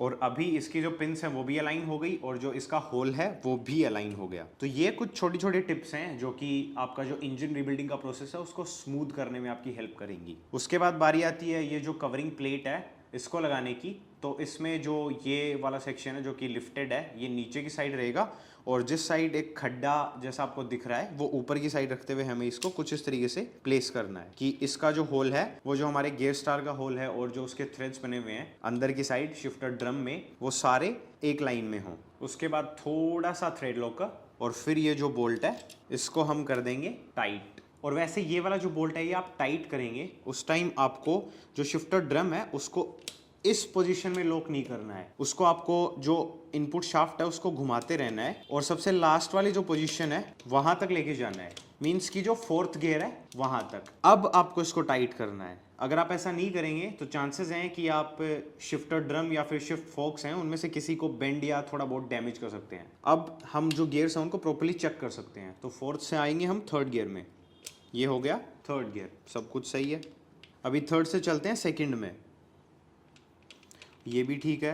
एक चीज़ और, जैसा कि आपने नोटिस किया ही होगा कि गियर शिफ्ट करते टाइम मैं इनपुट शाफ्ट है उसको थोड़ा सा रोटेट करने की कोशिश कर रहा हूँ, बिकॉज जो गियर्स हैं वो इसी तरीके से शिफ्ट होते हैं। अगर स्टेशनरी रहेंगी शाफ्ट्स और तब आप गियर को शिफ्ट करने की कोशिश करेंगे तो वो चांसेस हैं कि उतना स्मूथली नहीं हो पाएगा या फिर होगा भी नहीं कुछ केसेस में। अभी हम करते हैं इसको फर्स्ट गियर में, फर्स्ट गियर भी काफी स्मूथली लग गया। अब करते हैं इसको न्यूट्रल, ये हो गया न्यूट्रल। अब न्यूट्रल को आइडेंटिफाई कैसे करते हैं, तो उसके लिए हमें जो आउटपुट शाफ्ट है उसको होल्ड करना है और जो इनपुट शाफ्ट है उसको रोटेट करना है। And as you can see जो आउटपुट शाफ्ट है वो रुकी हुई है और जो इनपुट शाफ्ट है वो रोटेट हो रही है। तो हमने न्यूट्रल प्लस में जो 4 गियर्स हैं उनको लगा करके देख लिया, हमारा गियर बॉक्स है वो परफेक्टली फाइन है। तो अभी हम एज ए नेक्स्ट स्टेप हमारी जो गियर शाफ्ट है उसको इंस्टॉल कर सकते हैं। और गियर शाफ्ट है वो काफ़ी सिंपल है, कुछ इस तरीके से दिखती है। यहाँ पर एक स्प्रिंग लगी हुई है ये वाली, उसके बाद इसमें लगेगी एक कॉलर और कॉलर के बाद लगने वाली ये वाली स्प्रिंग। तो इसका जो ये वाला सेक्शन है इसको इस तरीके से नहीं लगाना है, इसको हमें इसी तरीके से लगाना है। तो सबसे पहले जो शाफ्ट है उसके अंदर जो स्प्रिंग है उसको लगा लेते हैं, कॉलर के साथ उसको अलाइन कर लेते हैं। एंड देन उसके बाद शाफ्ट में जो ये वाला सेक्शन है इसमें जो स्प्रिंग है उसका एक पोर्शन इस साइड आएगा और जो दूसरा पोर्शन है वो इस साइड आएगा और ये कुछ इस तरीके से लग जाएगी। और अभी हमें जो शाफ्ट है उसको करना है लुब्रिकेट, जो ऑयल है उसको चारों तरफ स्प्रेड करना है। एंड उसके बाद जिस स्लॉट में जो गियर शाफ्ट है वो लगने वाली है ये वाला, इसमें भी थोड़ा सा ऑयल है वो लगाना है। उसके बाद ये वाला स्टड जो आपको दिख रहा है, मेक श्योर ये जितना मेरे को पता है 13 मिलीमीटर का है, ये प्रॉपर्ली टाइट होना चाहिए। एंड देन उसके बाद ये वाला जो सेक्शन है शाफ्ट का उसको इस होल के अंदर से पास थ्रू करना है इस तरीके से कि जो स्टड मैंने बताया उसमें जो गियर शाफ्ट के स्प्रिंग्स के बीच में जो आपको जगह दिख रही है उसमें से जो स्टड है वो पास हो जाए। बट उससे पहले आप देख सकते हैं कि ये वाली जो आर्म है ये हमारा जो क्रैंकेस है उसको टच कर रही है, तो हम इसको अंदर की साइड पुश करेंगे कुछ इस तरीके से। एंड देन उसके बाद हम जो शाफ्ट है उसको पुश करेंगे। तो जैसा कि आप देख सकते हैं कि शाफ्ट है उसने जो स्टड है उसके होल में से अपनी जो लोकेशन है वो फाइंड कर ली है और अभी ये इसमें प्रॉपर्ली सीटेड है। अभी हमें ये वाली जो आर्म है इसको रिलीज करना है और उसके बाद जो शाफ्ट है उसको एक बार कुछ इस तरीके से पुश करके चेक करेंगे कि जो मोमेंटम है वो सही है या नहीं है, कि जो मूवमेंट है वो सही है या फिर नहीं। तो अभी जैसा कि आप देख सकते हैं कि जो शाफ्ट है वो प्रॉपर्ली काम कर रही है। तो अभी एज ए लास्ट स्टेप हम जो शाफ्ट की स्प्रिंग है और साथ ही साथ इसकी जो ये वाली पिविट आर्म है या पिविट पॉइंट जो भी आप बोलना चाहें उसको थोड़ा सा ऑयल कर देंगे। थोड़ा सा ऑयल जो गियर स्टार है उसमें भी अंदर की साइड पोर करने की कोशिश करेंगे। वैसे नहीं भी होगा वहाँ पर ऑयल तो भी कोई प्रॉब्लम नहीं है, जब इंजन चलेगा तब जैसे ही स्टार्ट होगा ऑयल है वो प्रॉपर्ली सर्कुलेट हो जाएगा। जो जो इम्पोर्टेंट चीज़ें हैं वो मैं वैसे भी आप लोगों को बता रहा हूँ। और अभी एज ए नेक्स्ट स्टेप बारी आती है प्राइमरी गियर, ऑयल पंप की जो ड्राइव गियर है उसको, साथ ही साथ बुशिंग, एक यहाँ पर है पिन और ये है वुडरफ की, इनको इंस्टॉल करने की। तो सबसे पहले तो क्रैंकशाफ्ट में आप यहाँ पर एक होल देख सकते हैं, इसमें ये जो पिन है इसको लगाना है। उसके बाद बारी आती है जो ऑयल पंप की ड्राइव गियर है उसको लगाने की। और ये जो पंप है ये बाई डायरेक्शनल है, बस इसमें ये वाला जो स्लॉट है इसको जो ये पिन है इसके साथ अलाइन करना है। तो इसको कुछ इस तरीके से लगाना है, स्लॉट को अलाइन करके इसको पुश कर देना है और ये इसकी जो पोजीशन है वहां पर लग जाएगी। उसके बाद लगाना है ये स्पेसर या फिर आप इसको कॉलर भी बोल सकते हैं। उसके बाद यहाँ पर प्लेस करेंगे जो ये वुडरफ की है इसको, और इसको प्लेस करने के लिए आपको इसको थोड़ा सा टैप करना पड़ सकता है। उसके बाद लगाना है प्राइमरी गियर को। तो इसके अंदर अगर आप पुराने वाला यूज़ करने वाले हैं तो मेक श्योर कि जो मार्क्स बने हुए हैं, वैसे आप इसको उल्टा लगा देंगे तो भी कोई प्रॉब्लम नहीं है, बट जैसा निकला था वैसा लगा देंगे तो ज़्यादा बेटर रहेगा। सो जस्ट मेक श्योर कि जो मार्क्स बने हुए हैं, मतलब जो शाइनिंग वाला पार्ट है उसमें इस साइड आप देखेंगे तो जो डल वाला पार्ट है वो कम है, इस साइड डल वाला पार्ट ज़्यादा है। तो जिस साइड डल वाला पार्ट कम है उसको हम नीचे की तरफ रखेंगे। लेकिन अगर आप नई प्राइमरी गियर यूज़ कर रहे हैं तो आप उसको ऐसे या फिर ऐसे भी लगा सकते हैं। वैसे लगाने को पुराने वाली भी लगा सकते हैं, but I think you got the point. तो इसका ये वाला जो पार्ट है जिस साइड कम डलनेस है उसको मैं नीचे की तरफ रखते हुए इसमें ये वाला जो स्लॉट है इसको जो वुडरफ की है उसके साथ मैच करते हुए इसको कुछ इस तरीके से इंस्टॉल कर देता हूँ, जस्ट लाइक दैट। उसके बाद लगाएंगे इसमें ऑयल, जो ऑयल पंप वाली ड्राइव गियर है उस पर भी थोड़ा ऑयल लगा देंगे। उसके बाद बारी आती है ऑयल पंप को इंस्टॉल करने की, लेकिन इंस्टॉलेशन से पहले ऑयल पंप है उसको असेंबल करना पड़ेगा। और एक चीज़ मैं रिकमेंड करूंगा, अगर आप पुराना ऑयल पंप यूज़ करने वाले हैं देन मेक श्योर कि आप जो ये प्रोपेलर्स हैं ऑयल पंप के, इनकी कंडीशन अच्छे से एग्जामिन कर लें। अगर इनके ऊपर छोटे छोटे डेंट्स हैं या फिर स्क्रैचेस हैं, लाइनिंग्स हैं, देन आपको इनको रिप्लेस करना पड़ेगा। इनको नहीं, पूरा जो ऑयल पंप है उसी की असेंबली आती है, उसी को रिप्लेस करना पड़ेगा। बट जस्ट इन केस जो ऑयल पंप है वो सही है, जैसे कि इस कंडीशन में जो प्रोपेलर्स हैं वो सही हैं, जो इसका अंदर वाला सरफेस है जिसमें जो ऑयल पंप का जो प्रोपेलर है वो ड्राइव करता है वो भी सही है। बट एक चीज मैं सजेस्ट करूंगा वो ये कि सबसे पहले तो आपको इसको अच्छे से क्लीन करना है। बट अगर आप नया ऑयल पंप यूज करने वाले हैं तो भी मैं एक चीज रिकमेंड करूंगा कि थोड़ा सा टाइम निकाल करके सिर्फ 2 8 मिलीमीटर के बोल्ट्स निकालने होते हैं, और जो ऑयल पंप है वो कुछ इस तरीके से आप डिसअसेंबल कर सकते हैं। 5 मिनट का काम है। नया ऑयल पंप लें तो भी उसको इस तरीके से डिसमेंटल करके फिर से असेंबल कर लें, बिकॉज 2-3 बार मेरे साथ ऐसा हो चुका है कि जो ऑयल पंप आया था उसमें प्रोपेलर उल्टे लगे थे या फिर उसके जो बोल्ट्स थे वो लूज थे। तो शुरुआत करते हैं दोनों प्रोपेलर से। तो इन दोनों में आप देख सकते हैं कि डॉट बना हुआ है। ये जो मार्किंग है इसका बस इतना मतलब है, ये डॉट्स अलाइन करना नेसेसरी नहीं है, ये दोनों डॉट्स एक साइड होने चाहिए वो नेसेसरी है। इन दोनों को एक साइड कर लिया, उसके बाद इनकी जो हाउसिंग है उसको लेना है। और एक चीज हमें माइंड में रखनी है कि हाउसिंग है वो क्रैंकेस में लगने के बाद इस तरीके से लगेगी, और ये जो डॉट्स हैं ये हमें ऊपर की तरफ रखने हैं। तो ये दोनों डॉट्स हैं ये इसी तरीके से रहेंगे, इनको हमें जस्ट इस तरीके से करना है, बिकॉज हम जो हाउसिंग है उसको भी इस तरीके से करने वाले हैं। एंड देन उसके बाद इनको इनकी जो प्लेसेस हैं वहां पर लगा देना है। और जैसे ही हम इनको इनकी जो जगह है वहां पर प्लेस करते हैं, हमें इनको अच्छे से ऑयल करना है, बिकॉज ऑयल पंप को हम ड्राई नहीं रखना चाहेंगे। वैसे इंजन का कोई भी पार्ट है वो कंबस्शन चेंबर के अलावा ड्राई नहीं रहना चाहिए। तो जब आप इतना कर दें उसके बाद आपको ये जो प्लेट है इसको अलाइन करके प्रॉपरली कुछ इस तरीके से लगा देना है। एंड उसके बाद इसके 2 8 मिलीमीटर के बोल्ट्स हैं उनको टाइट करना है। इसमें किसी भी टाइप का गैस्केट नहीं लगेगा, और इन दोनों बोल्ट्स को ज़्यादा टाइट नहीं करना है। उसके बाद ये वाली जो शाफ्ट है इसमें जो जिस साइड होल कर रखा है वो साइड इस तरफ रहेगी, और जिस साइड कट बना हुआ है वो साइड कुछ इस तरीके से नीचे की साइड जाएगी। और इसमें ये वाला जो सेक्शन है ये प्लेन है, बाकी की जो शाफ्ट है वो राउंड है और ये पोर्शन प्लेन है। और ऐसा ही हमारा जो ऑयल पंप का इनर प्रोपेलर है उसमें है। तो इन दोनों को आपस में अलाइन करके कुछ इस तरीके से जो शाफ्ट है उसको इंस्टॉल कर देना है। और अगर ये आपको इंस्टॉल करने में डिफिकल्टी हो रही है तो आप ये जो दोनों बोल्ट्स हैं इनको लूज कर सकते हैं, ताकि जो प्रोपेलर है उसको आप थोड़ा बहुत एडजस्ट कर पाएँ। उसके बाद हमें ये जो गियर है ऑयल पंप का इसको लगाना है। तो इसमें ये जो सेक्शन है ये ऊपर की साइड रहेगा, और ये वाला जो सेक्शन है ये नीचे की साइड। कुछ इस तरीके से इसको यहाँ पर प्लेस कर देना है। उसके बाद ये जो शाफ्ट है इसको थोड़ा सा पुश करेंगे ऊपर की तरफ, जिससे कि जो शाफ्ट है वो ऊपर आ सके। उसके बाद शाफ्ट के अंदर जो होल है उसके अंदर ये वाली जो पिन है इसको लगाएंगे एकदम सेंटर में।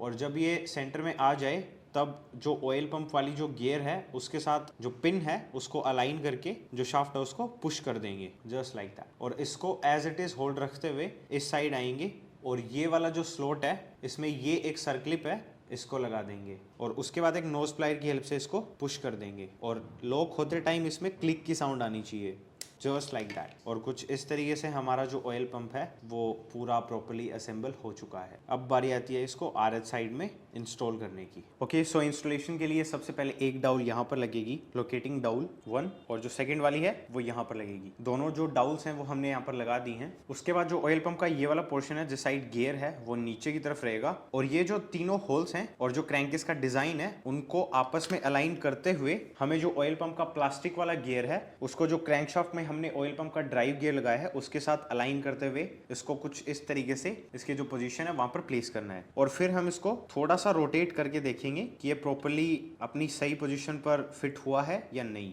और जब हम अश्योर हो जाएं कि हाँ ये अपनी प्रॉपर पोजीशन पर आ गया है, उसके बाद हमें इसके जो 3 10 मिलीमीटर के बोल्ट्स हैं उनको लगाना है। तो पहला बोल्ट यहाँ पर, दूसरा यहाँ पर, एंड जो थर्ड वन है वो यहाँ पर लगेगा। उसके बाद करना है इनको टाइट।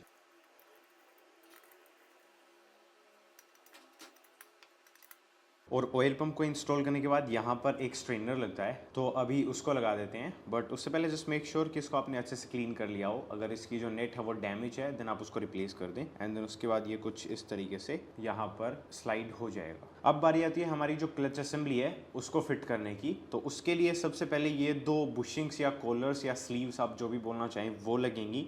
तो सबसे पहले जो साइज़ में मतलब लेंथ में छोटी है वो स्लीव है, वो यहाँ पर हमारी जो इनपुट शाफ्ट है उसमें कुछ इस तरीके से उसको हमें ड्रॉप करना है। एंड देन उसके बाद ये जो बड़ी वाली स्लीव है इसको यहाँ पर कुछ इस तरीके से ड्रॉप कर देंगे। उसके बाद इसको अच्छे से लुब्रिकेट कर देंगे, जिस मेक श्योर कि जो ऑयल है वो आप इवनली स्प्रेड कर दें। उसके बाद बारी आती है जो क्लच हाउसिंग है उसको लगाने की। तो क्लच हाउसिंग में ये जो गियर वाला पोर्शन है, इसके जो ये गियर्स हैं इनको हमारी जो प्राइमरी गियर है उसके साथ अलाइन करते हुए इसका जो सेंटर है उसको जो स्लीव हमने लगाई है उसके साथ अलाइन करना है एंड देन इसको कुछ इस तरीके से ड्रॉप कर देना है। उसके बाद ये एक वॉशर है, ये यहाँ पर कुछ इस तरीके से लगेगा। उसके बाद बारी आती है जो क्लच प्लेट्स हैं और जो क्लच हब है और उसकी जो प्लेट है उसको इंस्टॉल करने की। तो ये तो मैं पुरानी ही यूज़ कर रहा हूँ बिकॉज इनकी कंडीशन काफ़ी अच्छी थी।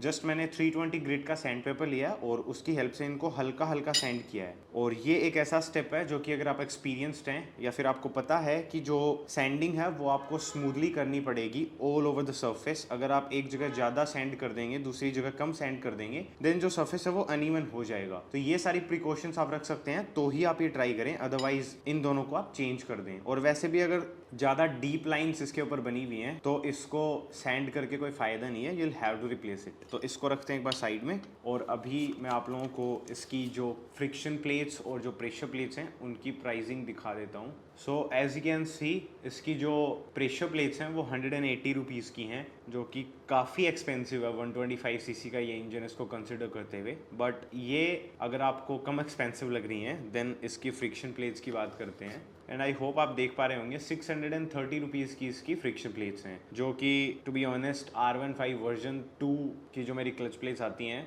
उनसे भी महंगी हैं इन माय ओपिनियन।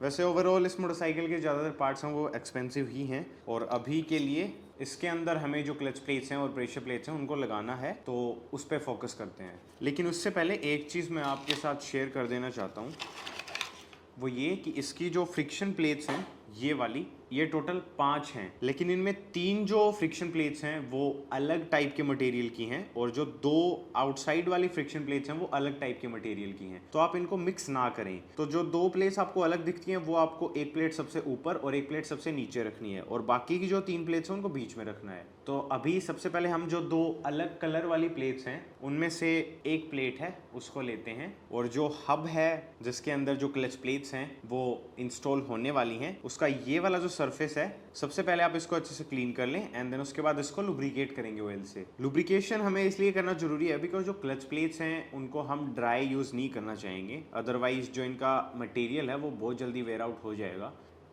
सबसे पहले आ गई हमारी एक फ्रिक्शन प्लेट। उसके बाद जो फ्रिक्शन प्लेट है उसकी जो ऊपर वाली साइड है उसको लुब्रिकेट कर लेंगे। फिर इंस्टॉल करेंगे एक प्रेशर प्लेट और प्रेशर प्लेट में एक साइड आपको शार्प मिलेगी, मतलब एक साइड आपको काफ़ी प्लेन महसूस होगी, मतलब थोड़ी शार्प या फिर तीखी जिसको बोल सकते हैं, और दूसरी साइड है वो आपको स्मूथ महसूस होगी कि उसकी जो फिनिशिंग है वो काफ़ी स्मूथ है। तो जो स्मूथ वाली साइड है उसको हमें ऊपर की तरफ रखना है। बट इस केस में जो हब है वो जब बाइक में इंस्टॉल होगा तो कुछ इस तरीके से लगेगा, तो इसलिए यहाँ पर हम जो शार्प वाली साइड है उसको ऊपर रखेंगे। इससे होगा क्या कि जो क्लच प्लेट्स हम इंस्टॉल करेंगे तो फिर वो ऐसे इंस्टॉल होंगी, तो स्मूथ वाली साइड है वो ऑटोमेटिकली ऊपर हो जाएगी। और इसके बाद इसको ऑयल करना है, उसके बाद फिर से फ्रिक्शन प्लेट्स आएगी। तो ऐसे ही टोटल 5 फ्रिक्शन प्लेट्स लगेंगी और 4 प्रेशर प्लेट्स लगेंगी। तो मैं उनको इंस्टॉल कर लेता हूँ एंड देन उसके बाद अपन जो नेक्स्ट स्टेप है उसकी तरफ मूव ऑन करते हैं। ऑलराइट, सो अभी अपनी जो क्लच प्लेट्स हैं वो प्रॉपर्ली इंस्टॉल हो चुकी हैं। इनके जो ये टैब्स आपको दिख रहे हैं, जस्ट मेक श्योर कि आप इनको एक ही लाइन में अलाइन रखें एंड उसके साथ ही साथ आपको यहाँ पर एक डॉट जैसी मार्किंग दिख रही होगी और यहीं से मार्किंग आप यहाँ पर देख सकते हैं इसकी जो प्लेट है हब की उसके ऊपर। तो ये जो मार्किंग्स हैं ये वाली और ये वाली, इनको आपस में अलाइन रखते हुए हमें जो ये प्लेट है इसको लगाना है। उसके बाद इसके जो ये वाले टैब्स हैं इनको होल्ड करते हुए ये जो टैब्स हैं इनको एक लाइन में रखते हुए जो क्लच हाउसिंग है उसमें आपको ये जो गैप्स दिख रहे हैं इनके साथ इसको अलाइन करना है एंड देन उसके बाद इसको ड्रॉप करना है। और फिर आपको जो इनपुट शाफ्ट है उसको थोड़ा बहुत रोटेट करना पड़ सकता है इनको प्रॉपर्ली फिट करने के लिए। थोड़ा सा पेशेंस रखते हुए ये जो प्रोसेस है इसको आप स्मूथली करें। इनपुट शाफ्ट को रोटेट करने के लिए आप क्रैंकेस के दूसरी साइड से आउटपुट शाफ्ट को भी रोटेट कर सकते हैं। और कुछ इस तरीके से हमारा जो कंप्लीट क्लच सिस्टम है वो असेंबल हो चुका है। अब बारी आती है इसको होल्ड करने के लिए जो स्प्रिंग्स लगती हैं, प्लेट्स लगती हैं और जो बेरिंग लगता है उसको लगाने की। तो नेक्स्ट स्टेप हमारा वही होने वाला है। तो सबसे पहले जो क्लच की पूरी असेंबली है, इसको होल्ड करने के लिए इनपुट शाफ्ट के ऊपर एक नट लगता है, स्पेशल नट, उसको लगाना है। लेकिन उससे पहले एक वॉशर लगेगा जो कि बेलीवेल टाइप है। मीन्स ये जो वॉशर है इसमें थोड़ा सा कर्व है, तो इसमें जिस साइड 0 या O वाली मार्किंग लगी हुई है उसको हम ऊपर की तरफ रखेंगे और कुछ इस तरीके से प्लेस कर देंगे। एंड उसके बाद ये जो नट है इसको हमें टाइट करना है, और ये नट क्लॉकवाइज ही टाइट होगा। और ये मैं इसलिए बता रहा हूँ बिकॉज कुछ क्लच हाउसिंग के बोल्ट्स हैं वो एंटी क्लॉकवाइज भी टाइट होते हैं। अभी ये जो असेंबली है इस टाइप का स्पेशल टूल लगता है, बट मेरे पास जितने भी हैं ये क्लच होल्डर, इनमें से कोई भी इस स्पेसिफिक इंजन के लिए नहीं है, तो इसलिए मैं यूज़ कर रहा हूँ ये पुरानी जो हीरो होंडा की बाइक्स आती थी उनका मैग्नेट है, उसको होल्ड करने के लिए आता था, और साथ ही साथ इसको क्लच का जो वेरिएटर होता है उसको होल्ड करने के लिए भी काम में लेते हैं। तो अभी के लिए एक बार इससे काम चला रहा हूँ मैं। वैसे ये मैं रिकमेंड नहीं करूँगा बिकॉज अगर आप थोड़ा सा भी प्रिकॉशन नहीं रखेंगे तो आप जो हब है क्लच का या फिर क्लच की जो प्लेट है, जो भी आप इसको बोलना चाहें, इसको डैमेज कर देंगे। और ये जो नट है इसको टाइट करने के लिए भी आपको एक स्पेशल टूल की हेल्प लगेगी।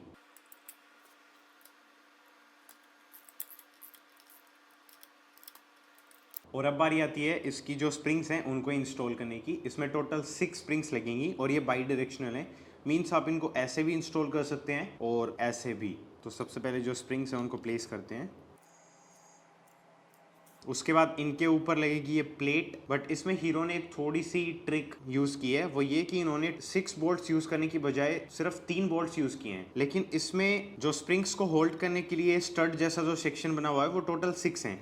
तो इनमें से 3 हैं वो थ्रेडेड हैं, मतलब उनके अंदर इन्होंने थ्रेड्स बना रखे हैं जो कि 10 मिलीमीटर का बोल्ट है उसको हाउस करते हैं। तो उन थ्रेड्स को देख लें आप कि वो कौन से 3 हैं और उनके अकॉर्डिंग ही ये जो 3 होल्स हैं इनको अलाइन करें एंड देन उसके बाद ये जो प्लेट है इसको इंस्टॉल करें। साथ ही साथ एक चीज़ और आप देख लें कि जो स्प्रिंग्स हैं वो इनके अंदर जो छोटे छोटे स्लॉट्स बने हुए हैं उनके अंदर थोड़ा अच्छे से अलाइन हो जाएं। एंड उसके बाद इसके 3 10 मिलीमीटर के बोल्ट्स हैं जो कि आपको लगाने हैं, और इनका जो ऊपर वाला सेक्शन है वो बाकी के बोल्ट से थोड़ा डिफरेंट है, तो उस तरीके से आप इनको आइडेंटिफाई कर सकते हैं। उसके बाद करना है इनको टाइट, तो उसके लिए आपको इनको थोड़ा सा पुश करना पड़ेगा प्लेट को, बिकॉज इनके जो थ्रेड्स हैं वो स्टार्ट नहीं होंगे अदरवाइज। आई विश हीरो ने इसके लिए थोड़े से लॉन्ग बोल्ट्स हैं वो यूज़ करे होते। और अभी ये जो तीनों बोल्ट्स हैं इनको क्रिस क्रॉस पैटर्न में टाइट करना है, जिससे कि जो ये प्लेट है स्प्रिंग्स को जिसने होल्ड कर रखा है उसके ऊपर जो फोर्स है वो इवनली डिस्ट्रीब्यूट हो। किसी एक जगह पर अगर ज़्यादा फोर्स आएगा तो ये जो प्लेट है इसके टूटने के चांसेस रहते हैं। और ये जो बोल्ट्स हैं इनको टाइट करते हुए आप जो स्प्रिंग्स हैं उनको चेक करते रहें कि जो स्प्रिंग्स हैं वो अपनी पोजीशन पर हों, लेफ्ट या राइट को मूव ना कर रही हों। और ये जो 3 बोल्ट्स हैं इनको आपको ज़्यादा टाइट नहीं करना है, जस्ट जैसे ये बॉटम आउट हो जाएं उसके बाद थोड़ा सा 1/8 या फिर 1/10 जो टर्न है वो आप रोटेट कर दें एंड दैट्स इट। उसके बाद बारी आती है क्लच रिलीज बैरिंग है उसको इंस्टॉल करने की। तो ये इस पर्टिकुलर इंजन में 6200 नंबर का जो बैरिंग है वो यूज़ होता है, और वैसे इसकी पैकिंग नहीं है बिकॉज ये मैंने NBC के पैकेट से लिया था और वो पैकेट भी अभी मेरे को मिल नहीं रहा है। बट आप इसमें ब्रांडिंग देख सकते हैं, यहाँ पर NBC लिखा हुआ है। और इसकी प्राइस वैसे तो मुझे याद नहीं है, बट आई थिंक ये लगभग 100 रुपीज़ के समथिंग का आया होगा। वैसे इसके बारे में मैं बिल्कुल भी श्योर नहीं हूँ। तो इसमें जो ये मार्किंग्स वगैरह बनी हुई हैं, अगर ये हिस्सा आप चाहें तो ऊपर रखेंगे तो ज़्यादा अच्छा रहेगा, बट ऐसी कोई प्रॉब्लम नहीं है, आप इसको किसी भी साइड से लगा सकते हैं। इसका यहाँ पर ये स्लॉट है, ये इसमें कुछ इस तरीके से फिट हो जाएगा। अब बारी आती है इसको इंस्टॉल करने की। तो वैसे तो इसका मेन पर्पस है वो पहला तो ये है कि ये एक एडेड वेट है जो कि क्रैंकशाफ्ट है उसको बैलेंस करने का काम करता है, बिकॉज इसमें लेफ्ट साइड में जो मैग्नेट है वो लगा रहता है और उसका जो वेट है वो एक साइड पूरा ना हो जाए, मतलब जो क्रैंक है वो इवनली वेटेड रहे, बैलेंस्ड रहे, उसके लिए इसको यूज किया जाता है। साथ ही साथ इसमें ये वाला जो सेक्शन आपको दिख रहा है ये एज एन ऑयल फिल्टर भी काम करता है। ये सेंट्रीफ्यूगल ऑयल फिल्टर है, और जैसा कि इसके नाम से ही पता चल रहा है ये सेंट्रीफ्यूगल फोर्स है उसके प्रिंसिपल पर बेस्ड है। और अगर आप इसके बारे में थोड़ा सा और डिटेल में जानना चाहते हैं तो अभी आई बटन में एक वीडियो आ रही होगी, इसकी क्लीनिंग कैसे करते हैं और ये कैसे काम करता है उसका थोड़ा सा आइडिया मैंने आपको बताया है, तो आप उस वीडियो को चेकआउट कर सकते हैं। और अभी इसको इंस्टॉल करते हैं। तो इसमें ये वाला जो सेक्शन है इसको नीचे की साइड रखते हुए हमारी जो क्रैंकशाफ्ट है उसके जो टीथ्स हैं और इसके जो ग्रूव्स हैं उनको मैच करना है, और उसके बाद ये कुछ इस तरीके से फिट हो जाएगा। जैसे ही आप जो ग्रूव्स हैं उनको मैच कर देंगे ये ऐसे स्लाइड हो जाएगा। उसके बाद लगेगा एक वॉशर जिसको हम यहाँ पर कुछ इस तरीके से प्लेस करेंगे, एंड उसके बाद लगेगा इसका स्पेशल नट। तो जो नट है उसको लगा देते हैं और इसको जितना हम हैंड टाइट कर सकते हैं उतना हैंड टाइट कर देते हैं। एंड देन अब बारी आती है इसको टाइट करने की। तो उसके लिए आप चाहें तो ये टूल यूज़ कर सकते हैं, या फिर आप जो प्राइमरी गियर है और जो क्लच हाउसिंग है उसके बीच में स्क्रू ड्राइवर या फिर जो गियर लॉक आता है उसको यूज़ करके भी इसको होल्ड कर सकते हैं। अभी मैं इस वाले टूल को यूज़ करने वाला हूँ और इसमें जैसा कि आप देख सकते हैं कि ये एक पिन टाइप जो आपको पोर्शन निकला हुआ दिख रहा है। तो उसके लिए जो सेंट्रीफ्यूगल ऑयल फिल्टर है उसमें साइड में होल बना रखा है और ये मेरे ख्याल से दो हैं, एक तो ये रहा और दूसरा इसके जस्ट अपोजिट साइड होगा ये रहा। तो इन होल्स के अंदर वो जो टूल वाली पिन है वो लॉक हो जाती है एंड देन उसके बाद आप जो ये सेंट्रीफ्यूगल ऑयल फिल्टर है इसको होल्ड कर सकते हैं and then you can tight the nut. और इस नट के लिए पहले जो हमने टूल यूज़ किया था उसकी दूसरी साइड है वो हम यूज़ करेंगे। इसमें मैंने थोड़ा सा ऑयल डाल दिया अभी, जिससे कि वो क्रैंक शाफ्ट है उसको लुब्रिकेट कर सके। जैसे कि मैंने पहले बताया था कि इसमें जो इस साइड से हम ऑयल डालते हैं वो डायरेक्ट क्रैंक शाफ्ट के अंदर नहीं जाता है, वो इस चेम्बर में कलेक्ट होता है और वो जो ऑयल है उसको होल्ड करने के लिए यहाँ पर लगती है एक ओरिंग। तो इस ओरिंग को कुछ इस तरीके से लगाना है एंड इसको ऑयल से थोड़ा सा लुब्रिकेट कर देना है। उसके बाद लगेगी इसकी प्लेट। तो प्लेट में ये वाला जो सेक्शन है ये as you can see smooth है और ये वाला जो सेक्शन है इसमें यहाँ पर ये जो कर्व बना रखा है ये काफी शार्प है। तो ये जो एज है ये ऊपर की साइड रहेगा और ये जो पोर्शन है ये नीचे की तरफ रखते हुए इसके जो 3 होल्स हैं उनको इन तीनों होल्स के साथ अलाइन करके कुछ इस तरीके से इसको प्लेस करना है एंड उसके बाद लगाने हैं इसके 3 10 मिलीमीटर के बोल्ट्स और फिर इसको हम होल्ड करके ये जो तीनों बोल्ट्स हैं इनको टाइट कर देंगे।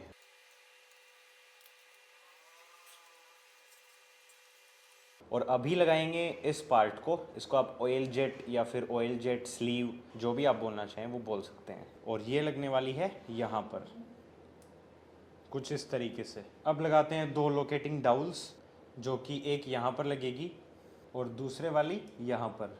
और अब बारी आती है जो पेपर गैस्केट है इसको इंस्टॉल करने की। तो जो पेपर गैस्केट है उसको कुछ इस तरीके से प्लेस करना है कि जो लोकेटिंग डाउल्स हैं उनके साथ ये अलाइन हो जाए एंड देन उसके बाद इसको पुश कर देंगे। वैसे एक टिप देना चाहूँगा यहाँ पर, जो गैस्केट्स हैं अगर वो पेपर गैस्केट्स हैं तो आप उनको ड्राई यूज़ ना करें बिकॉज उनके खराब होने के बहुत ज़्यादा चांसेस रहते हैं। तो इसलिए आप या तो इनको ग्रीस से थोड़ा सा वेट कर सकते हैं या फिर अगर आप इंजन ऑयल से इनको वेट करना चाहते हैं तो आप वो भी कर सकते हैं। और अगर आप जिस सरफेस पे जो गैस्केट है उसको लगा रहे हैं वो जरूरत से ज्यादा ही खराब हो चुका है, मतलब जो इंजन है वो काफी बार रिबिल्ड हो चुका है और उसकी जो जब ये गैस्केट को रिमूव करते हैं तब जो स्क्रैपर यूज करते हैं उसकी वजह से स्क्रैचेस आ गए हैं या फिर उसमें कट्स वगैरह लग गए हैं। तो फिर आप जो पेपर गैस्केट है उसके साथ साथ जो आरटीवी सिलिकॉन है जो कि हमने क्रैंक केस के बीच में लगाया था उसको आप जो पेपर गैस्केट है उसके साथ भी लगा करके यूज कर सकते हैं, जिससे कि जो लीकेज की प्रॉब्लम है वो ना आए। और ये हीरो का जेन्युइन गैस्केट है जो कि मैंने यूज किया है। ये पूरा किट आता है, इसमें 190 रुपीज़ में आपको लगभग 5 या 6 जो मेजर गैस्केट्स होते हैं वो मिल जाते हैं। इसमें आपको एक तो एग्जॉस्ट गैस्केट नहीं मिलेगा, एक जो सेकेंडरी इंडक्शन सिस्टम का जो वाल्व है जिसकी पाइप मतलब सिलेंडर हेड से कनेक्टेड रहती है उसका गैस्केट नहीं मिलेगा, और साथ ही साथ जो इनटेक मतलब जहाँ से कार्बोरेटर वाली जो बेंड पाइप लगती है, आई थिंक आप उसको बेंड पाइप बोल सकते हैं बट नहीं तो फिर मैनिफोल्ड बोल सकते हैं आप उसको, उसकी जो पैकिंग है वो नहीं मिलती है। उसके अलावा जितनी भी जो पेपर गैस्केट्स हैं जो इंजन में लगती हैं वो सारी इसमें आ जाती हैं। और आप वैसे पढ़ भी सकते हैं कि इसमें क्या क्या आइटम्स हैं वो आए हैं। और अभी बारी आती है जो आरएच कवर है उसको इंस्टॉल करने की, बट उससे पहले हमें इसको प्रेप करना पड़ेगा। And prep in the sense कि इसका जो क्लच लीवर है, क्लच रिलीज लीवर जिसको बोलते हैं, वो हो गया, उसकी ओरिंग हो गई, या फिर इसका जो क्रैंकशाफ्ट का जो ऑयल सप्लाई का जो बैरिंग है वो हो गया, या फिर इसकी इस साइड से जो किकशाफ्ट वाली ऑयल सील है वो हो गई। इन सारी चीजों को हमें प्रॉपर्ली पहले इंस्टॉल करना पड़ेगा। तो शुरुआत क्यों ना हम जो किकशाफ्ट वाली ऑयल सील है उसी से कर लेते हैं। तो ये इसका ऑयल सील किट है, इसमें तीनों ऑयल सील्स आ जाती हैं, क्रैंकेस वाली साइड की और जो गियर शाफ्ट वाली है वो भी, और साथ ही साथ जो किकशाफ्ट वाली ऑयल सील है वो भी। और इसकी प्राइसिंग वगैरह है वो आप देख सकते हैं। वैसे 32 रुपीज़ इसकी प्राइस है, बट इसकी अवेलेबिलिटी बहुत मुश्किल से हुई है। 32 रुपीज़ का तो है ये, वो तो ठीक है, बट ये मिला बड़ी मुश्किल से है। तो अभी के लिए हम इसमें जो किकशाफ्ट वाली ऑयल सील है उसको निकाल लेते हैं एंड उसको इंस्टॉल करते हैं। और तो सबसे पहले जिस सरफेस पे हम जो ऑयल सील है उसको इंस्टॉल करने वाले हैं उसको लुब्रिकेट कर लेते हैं। एंड उसके बाद ऑयल सील में जिस साइड नंबर्स वगैरह लिखे हुए हैं वो ऊपर की तरफ रखेंगे, और जिस साइड आप अंदर की साइड एक स्प्रिंग जैसी चीज़ लगी हुई देखेंगे वो अंदर की साइड रखनी है। कुछ इस तरीके से जो ऑयल सील है उसको इंस्टॉल करेंगे। सिंपली जो इसका स्लॉट है उसके साथ इसको अलाइन करना है, एंड देन उसके बाद या तो आप एक रबर हैमर यूज़ कर सकते हैं जिसको मैलेट भी बोलते हैं, या फिर आप इसकी साइज़ का सॉकेट है वो यूज़ कर सकते हैं, जैसा आपको कंफर्टेबल लगे। उसके बाद मैं तो यही चाहता था कि ये जो ग्लास विंडो है इसको भी रिप्लेस किया जाए, जिससे कि जो ऑयल लेवल चेक करने की जो प्रोसेस होती है वो थोड़ी सी इजी हो जाए। वैसे मैंने इसको काफ़ी क्लीन किया है, बट स्टिल न्यू तो न्यू ही रहता है एज यू नो, बट वो कहीं पर भी अवेलेबल नहीं हुआ, सो अनफॉर्चुनेटली इसको कैसे इंस्टॉल करते हैं वो मैं नहीं दिखा पाऊंगा। बट एक चीज़ मैं बता सकता हूँ कि ये ऑयल सील को इंस्टॉल करने के जैसा ही है, बस इसको आपको अंदर की साइड से इंस्टॉल करना पड़ेगा, और इसमें आपको सॉकेट यूज़ करना ही पड़ेगा, बिकॉज अगर आप इसका ये वाला पोर्शन है इसको टैप करेंगे तो ये बेंड हो जाएगा। उसके बाद यहाँ पर एक ऑयल गैलरी है जिसको हमें क्लोज करना है, और उसके लिए हम एक 8 मिलीमीटर का बोल्ट और एक कॉपर क्रश वॉशर यूज़ करेंगे। तो सबसे पहले जो कॉपर वॉशर है उसको इसका जो होल है उसके ऊपर प्लेस करेंगे, एंड उसके बाद जो बोल्ट है उसको टाइट कर देंगे। और वैसे ये हमें आगे भी काम आएगा, जब बाइक स्टार्ट करेंगे तब बताऊँगा इसका क्या यूज़ है। अब बारी आती है यहाँ पर एक बेरिंग है उसको इंस्टॉल करने की। तो सबसे पहले इसका जो ये सेक्शन है इसको अच्छे से लुब्रिकेट कर लेते हैं। और एक बात जो कि मैं अब बता रहा हूँ, वैसे वो मेरे को सबसे पहले बतानी चाहिए थी, वो ये कि इंजन्स के अंदर ज़्यादातर इंजन्स में ऑयल लाइंस होती हैं, जो कि जैसे इस इंजन में ये वाली ऑयल लाइन है यहाँ से शुरू होती है और फिर ये जो आरएच कवर है इसके अंदर से होती हुई यहाँ तक जा रही है। तो ऐसी ऑयल लाइंस इंजन्स में आपको मिलेंगी ही मिलेंगी, एक दो या फिर कुछ इंजन्स में काफ़ी सारी मिलेगी। सो आपको मेक श्योर करना है कि आप उनके अंदर से जो कंप्रेस्ड एयर है वो ब्लो करें और चेक करें अच्छे से कि वो लाइंस हैं वो कहीं से ब्लॉक ना हो, या फिर उनके अंदर कोई भी टाइप का कंटेमिनेशन, डर्ट या डिब्री इस टाइप की चीज़ ना हो, बिकॉज वो आपके इंजन के लिए काफ़ी डेंजरस हो सकता है। और अब इंस्टॉल करते हैं ये वाला बेरिंग। तो ये SKF कंपनी का बेरिंग है और इसकी प्राइसिंग है वो इन्होंने मिटा रखी है, because as you can see ये 2014 में बना था और उसके बाद से प्राइसिंग है वो चेंज हो गई है। तो उन्होंने 2014 की प्राइसिंग नहीं लगाई है, उन्होंने 2021 की प्राइसिंग लगाई है जो कि है 180 रुपीज़। और इसमें दोनों साइड ऑयल सील है, बट हमें एक ही साइड ऑयल सील की ज़रूरत है, अंदर की साइड। तो जिस साइड मार्किंग्स वगैरह बनी हुई हैं उस साइड की ऑयल सील हम रिमूव कर सकते हैं, जो कि मैं करने भी वाला हूँ। बट ये वाली जो ऑयल सील है इसको हम रिमूव नहीं करेंगे। वैसे ये जो बेरिंग है ये 6001-2Z है। 6000 है वो इस बेरिंग का पार्ट नंबर है, और 2Z का मतलब है कि इसमें दोनों साइड ऑयल सील है। तो अगर हो सके इस पर्टिकुलर इंजन के लिए आपको बेरिंग लेना हो तो आप 6001Z लीजिएगा। अगर आप 2Z लेते हैं तो फिर आपको एक साइड की जो ऑयल सील है वो रिमूव करनी पड़ेगी, जैसा कि मैंने अभी इसमें किया है। और अभी इसमें आप देख सकते हैं कि ग्रीस फिल्ड है, बट इतना ग्रीस है वो इंजन को हार्म नहीं करेगा। तो आप चाहें तो इसको एज इट इज रहने दे सकते हैं, और अगर आप चाहें तो आप इसको रिमूव भी कर सकते हैं। ऑलराइट, सो अभी जो बेरिंग है उसमें जिस साइड ऑयल सील लगी हुई है उस साइड को नीचे की तरफ रखते हुए इसको हम इंस्टॉल करते हैं। ऑलराइट, सो अभी जो बेरिंग है उसको मैंने इंस्टॉल कर लिया है। Sorry the battery got died, but अभी बैटरी वो चेंज कर ली है। एंड उसके बाद जो बेरिंग है उसको लुब्रिकेट कर देंगे।